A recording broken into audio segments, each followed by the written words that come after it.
ማሚ የቲቶር ክላስ እየገቡ ነው። እሺ ደውልሻለሁ። እኔ እኮ በጣም የሚገርመኝ ነገርሽ ማቹርድነትሽ ነው። ገና አስገርምሃለሁ።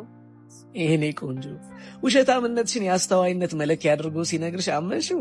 አይ የልጅ ነገር። ነገሮችን የምታይበት መንገድ፣ አስተዋይነትሽ ሁሌም ከእድሜሽ በላይ ነው የምታስበው። እንደ 16 ዓመት እኮ ብዙ ነው። ኧረ እባክሽ አንቺ ልጅ ሲያንከባለልሽ ኳስ ሲያነጥርሽ ቅቤ አቱኝለት እየተጫወተብሽ ነው።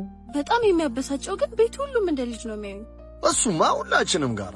ቆይ አሁን ታያለሽ እናቴ ደውላ ኧረ እባክህ በጊዜ ግባ ስትለኝ። ኧረ ይዝጋ። ምን አይነቱ ቀዳዳ ነው ይሄ ደግሞ? አሁን አንዲትን የ16 ዓመት ልጅ ለማባለግ ነው ይሄ ሁሉ ሳክስ? ሩም ይዤ ልምጣ የኔ ንግስት? ኦኬ።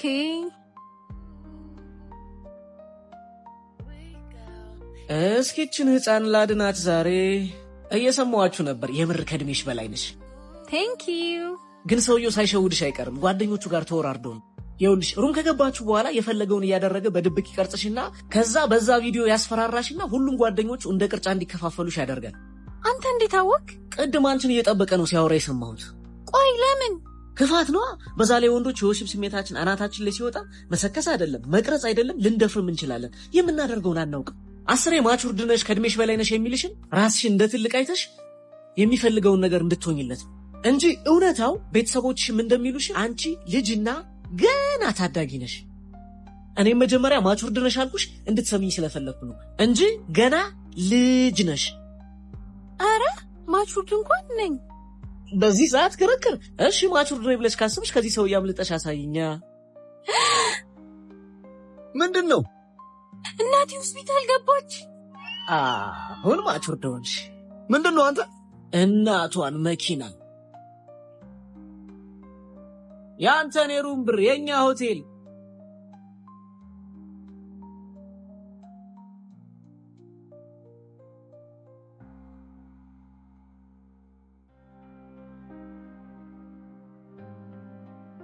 ለኔ ብለኔ የማይሽ እንዳይኔ። እንደው ምን አይነቱ ወንድ አሰዳቢ ነገር! ወንድ አሰዳቢ ሳልሆን ወንድ አስከባሪ ነኝ። ዘመናዊ ወንድ። ሚስት ተኝታ አንተ ኪችን ለኪችን መርመጥመጥህ ነው ዘመናዊነት? ደክሟት እረፍት ላይ ነች። ደስ እያለኝ እሰራላታለሁ። ምክንያቱም ዘመናዊ ወንድ ነኝ።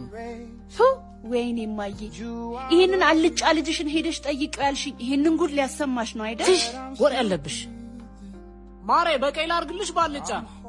ባልጫ ይሁን ውዴ። መረቂ ኑራው? እሺ። ኧረ ተቃጠልኩ። እስከዛስ ጁስ ነገር ምን ልስራልሽ? ጁስ ሳይሆን አናናስ አምጣልኝ። እሺ እኔ ውድድ። እሺ። ወይኔ ጨጓራዬ።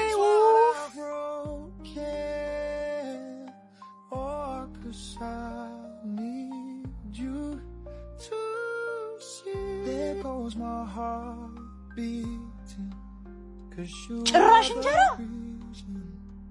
ዘመናዊ ወንድ እና ቢኒዬ ናፍቀኛል። በእናትህ ቶሎና ናናና። ናፍቀኛል? ቢኒ እኮ ነው አብሮ አደግ ቤስት ፍሬንድ ሊጠይቀኝ የመጣ ነው። ቤስት ፍሬንድ የሚባል ነገር አይመቸኝም። አሰሚ ምን ሆነሃል ቤኪ? የሆንኩት ነው የሆንኩት። የጌች ፍቅረኛ ቤስት ፍሬንዲስት ነው ከነበረው ጋር አይደል እንዴ ተጋድማ ያገኛት? ሊያ። አረ ወዲያ ዘመናዊ ወንድ አይደለህ እንዴ? እዚህ ላይ ባህላዊ ነኝ። አጭር ጥያቄ፣ ከትዳር በኋላ ቤስት ፍሬንድ የሚባል ነገር አስፈላጊ ነው ትላላችሁ ወይንስ አይደለም? የዘመናዊ ባል ጥጉስ እስከምን ድረስ ነው? ፎሎውና ሼር እያደረጋችሁ ሐሳባችሁን ኮሜንት ላይ አስቀምጡልን።